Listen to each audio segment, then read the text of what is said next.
नमस्कार दोस्तों, स्वागत है आपका हमारे यूट्यूब चैनल जी के स्टडी में। दोस्तों, आज मैं आपको सोन नदी के बारे में पढ़ाने वाला हूँ। इससे पहले मैंने ताप्ती नदी और माही नदी पढ़ा दी है। यदि आप ताप्ती नदी और माही नदी के बारे में पढ़ना चाहते हैं तो इस वीडियो के डिस्क्रिप्शन में लिंक दे दूँगा, तो आप वहाँ से जाके दोनों नदियों को पढ़ सकते हैं। तो आज पढ़ने वाले हम सोन नदी को। तो चलिए वीडियो को शुरू करते हैं। सबसे पहले बात करें सोन नदी की। तो सोन नदी कहाँ से निकलती है, कहाँ जाकर के मिलती है, इसकी कितनी लंबाई है, किस नदी की ये सहायक नदी है और इस पे कौन कौन कौन से बांध बनाए गए हैं, ये सभी जानकारी हम इस वीडियो में देखने वाले हैं। आगे बढ़ते हैं। तो सबसे पहले बात करें उद्गम स्थल की कि सोन नदी है जो कहाँ से निकलती है। तो सोन नदी का उद्गम स्थल मैकाल पर्वत श्रेणी, अमरकंटक, अनूपपुर है। यानी मध्य प्रदेश का जिला है अनूपपुर और अनूपपुर के अंतर्गत आती है अमरकंटक की चोटी या अमरकंटक शहर। और अमरकंटक शहर के पास जो मैकाल पर्वत श्रेणी फैली हुई है, तो मैकाल पर्वत श्रेणी से निकलती है सोन नदी। ठीक है, फिर मुहाने की बात करें कि निकल तो गई कहाँ से, अमरकंटक से, जाके कहाँ मिल रही है जाकर के। तो सोन नदी गंगा नदी में बिहार की राजधानी पटना और पटना का प्रमुख शहर है दानापुर या दीनापुर। शहर का नाम क्या है, दानापुर नाम है। उसके पास में ये मिलती है, काय में, गंगा नदी में मिल जाती है सोन नदी। तो सोन नदी है गंगा नदी की सहायक नदी है, ये यमुना की सहायक नदी नहीं है। उद्गम आपको याद हो जाएगा, अमरकंटक से निकलती है और बिहार के पटना के पास दानापुर में जाके ये गंगा नदी में मिल जाती है। सोन नदी की लंबाई की बात करें तो 780 किलोमीटर इस नदी की लंबाई है। यहाँ से यहाँ तक की कितनी लंबाई है टोटल, 780 किलोमीटर। ठीक है, अब बात करें कि कितने राज्यों में बहती है। तो सबसे पहले ये तो मध्य प्रदेश में बहती है। तो मध्य प्रदेश में अनूपपुर से निकल के शहडोल, शहडोल से थोड़ी उमरिया और उमरिया के बाद फिर शहडोल, शहडोल से सीधी और सिंगरौली से होते हुए उत्तर प्रदेश, उत्तर प्रदेश के बाद थोड़ी सी झारखंड में और फिर बिहार में ये गंगा नदी में मिल जाती है। तो 4 राज्यों में प्रवाहित होती है सोन नदी। 4 राज्यों के नाम याद हो जाएंगे, मध्य प्रदेश, उत्तर प्रदेश, झारखंड और बिहार। सोन नदी पे कौन सा बांध बनाया गया है, एक बांध बनाया गया है सोन नदी पे, वो महत्वपूर्ण बांध है। वहाँ से प्रश्न आता है परीक्षा में, तो आपसे बनेगा सब। तो बांध पढ़ने से पहले मैं सोन नदी के नाम के बारे में बता दूं कि सोन नदी को किस किस नाम से जाना जाता है। तो पुराणों की बात करें तो पुराणों में सोन नदी को स्वर्ण नदी एवं सोनभद्र कहा गया है। तो पुराणों में सोन नदी के 2 नाम मिलते हैं, एक स्वर्ण नदी और एक सोनभद्र। जब सोन नदी मध्य प्रदेश से निकल के उत्तर प्रदेश के सोनभद्र जिले में प्रवेश करती है तो वहाँ सोन नदी को सोनभद्र कहते हैं। रामायण में सोन नदी को सुभागधि कहा गया है। तो रामायण क्या है, एक महाकाव्य है और रामायण में सोन नदी को सुभागधि नाम से उल्लेखित किया गया है। रामायण किसकी रचना है, रामायण ये संस्कृत भाषा में लिखी गई थी वाल्मीकि जी के द्वारा। तो वाल्मीकि की रचना क्या है, रामायण है। और उन्होंने रामायण में सोन नदी का जो वर्णन सुभागधि नाम से किया है। 2 नाम और मिलते हैं सोन नदी के, नंद और हिरण्यवाह। ये दोनों नाम अच्छे से याद रखने हैं, नंद, हिरण्यवाह। ठीक है, रामायण में सुभागधि कहा गया है, पुराणों में स्वर्ण नदी और सोनभद्र कहा गया है। ठीक है, चलिए अब मैं बता देता हूँ आपको बांध के बारे में कि कौन सा बांध बनाया गया है, कौन सी परियोजना है सोन नदी पे। तो बाण सागर परियोजना आपने नाम सुना ही होगा, ये फेमस परियोजना है, मध्य प्रदेश की प्रमुख है। तो कहाँ पे स्थित है, किस जिले में स्थित है, किस नदी पे स्थित है, किसके नाम पे इसका नामकरण किया गया है। तो ये बाणसागर परियोजना है, शहडोल जिले के देवलोंद नामक स्थान में है। शहडोल जिला में एक देवलोंद शहर है, उसके पास में है ये परियोजना बाणसागर परियोजना। और इस परियोजना को जो नामकरण किया गया है, ये कवि बाणभट्ट के नाम पर इसका नामकरण किया गया है। यहाँ से प्रश्न आता है कि जो बाणसागर परियोजना है कितने राज्यों की संयुक्त परियोजना है, सीधा सीधा सवाल आता है। तो देख लीजिए, ये परियोजना जो मध्य प्रदेश, उत्तर प्रदेश और बिहार, इन तीनों राज्यों की संयुक्त परियोजना है बाणसागर परियोजना।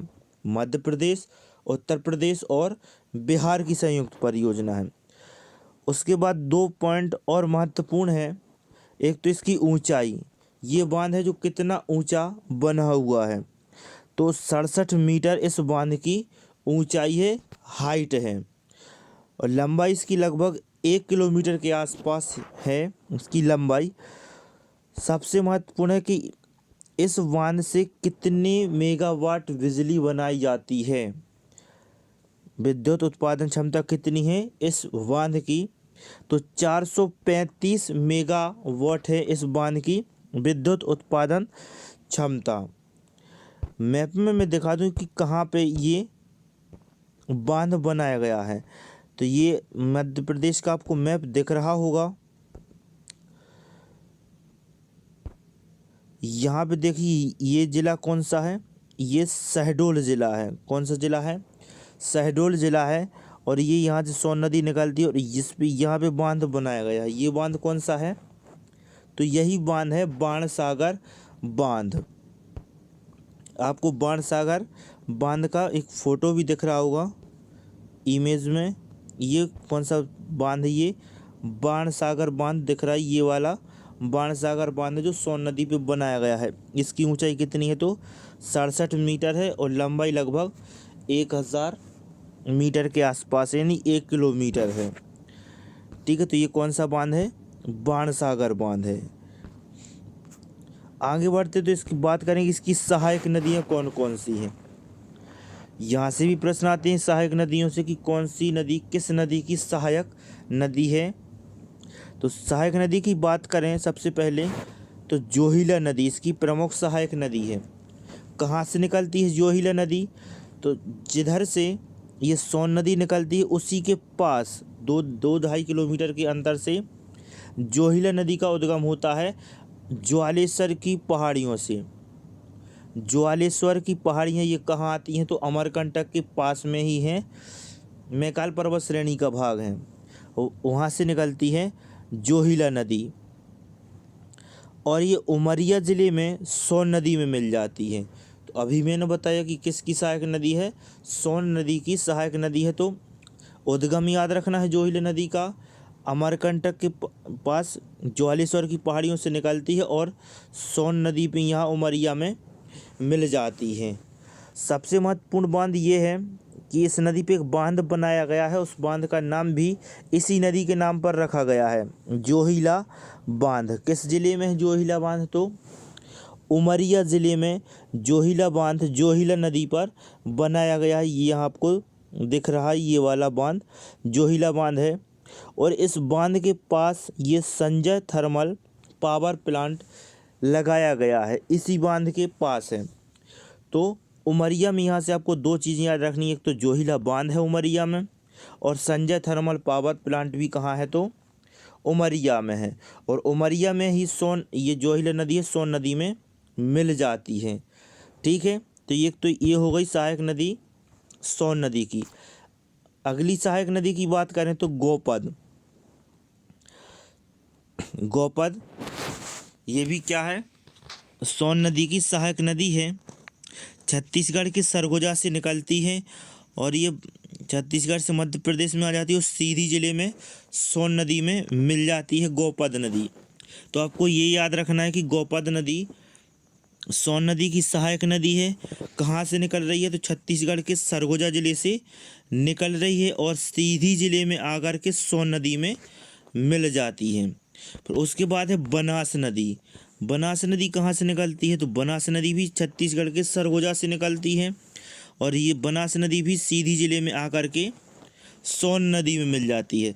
तो आपको गोपद का और बनास का बस याद रखना है कि दोनों एक ही जगह से निकल रही हैं और एक ही जगह आकर के ये मिल रही हैं। छत्तीसगढ़ के सरगुजा जिले से निकल रही हैं दोनों और मध्य प्रदेश के सीधी जिले में आकर के सोन नदी में मिल रही हैं। उसके बाद है रिहंद नदी। रिहंद नदी ये कहाँ से निकलती है? तो ये रिहंद नदी भी छत्तीसगढ़ के सरगुजा जिले से निकलती है और ये उत्तर में बहते हुए उत्तर प्रदेश के सोनभद्र जिले में सोन नदी में मिल जाती है। ठीक, किस जिले में मिलती है? तो सोनभद्र जिले में मिल जाती है। यहाँ पे आपको बांध दिख रहा होगा, ये एक बांध बनाया गया है गोविंद वल्लभ पंत सागर। किस नदी पे बनाया गया है ये बांध? तो रिहंद नदी पर बांध बनाया गया है, उत्तर प्रदेश में है, सोनभद्र जिले में, गोविंद वल्लभ पंत सागर। एक प्रश्न आता है कि भारत की सबसे बड़ी कृत्रिम झील कौन सी है? तो उसका उत्तर होता है क्या? गोविंद सागर झील।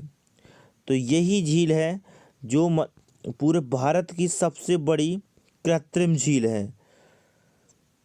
किस नदी पे बनाया गया है ये बांध? तो किस नदी पे है यह झील? तो रिहंद नदी पे झील है और रिहंद नदी छत्तीसगढ़ के सरगुजा से निकलती है और सोन नदी में मिल जाती है। तो ये चारों नदी जो सहायक नदी हैं सोन नदी की, चारों के नाम याद रखने हैं, जोहिला, गोपद, बनास और रिहंद। तो दोस्तों ये थी हमारी सोन नदी। आशा करता हूँ कि आपको वीडियो अच्छा लगा होगा।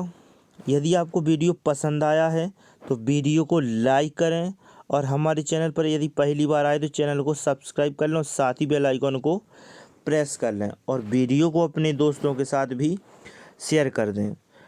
यदि दोस्तों आप कोई और टॉपिक पढ़ना चाहते हैं तो हमें कमेंट करके बताएं कि सर आप ये वाला टॉपिक पढ़ा दीजिए, तो मैं उस पर भी वीडियो लाने की पूरी कोशिश करूँगा। तो चलिए दोस्तों,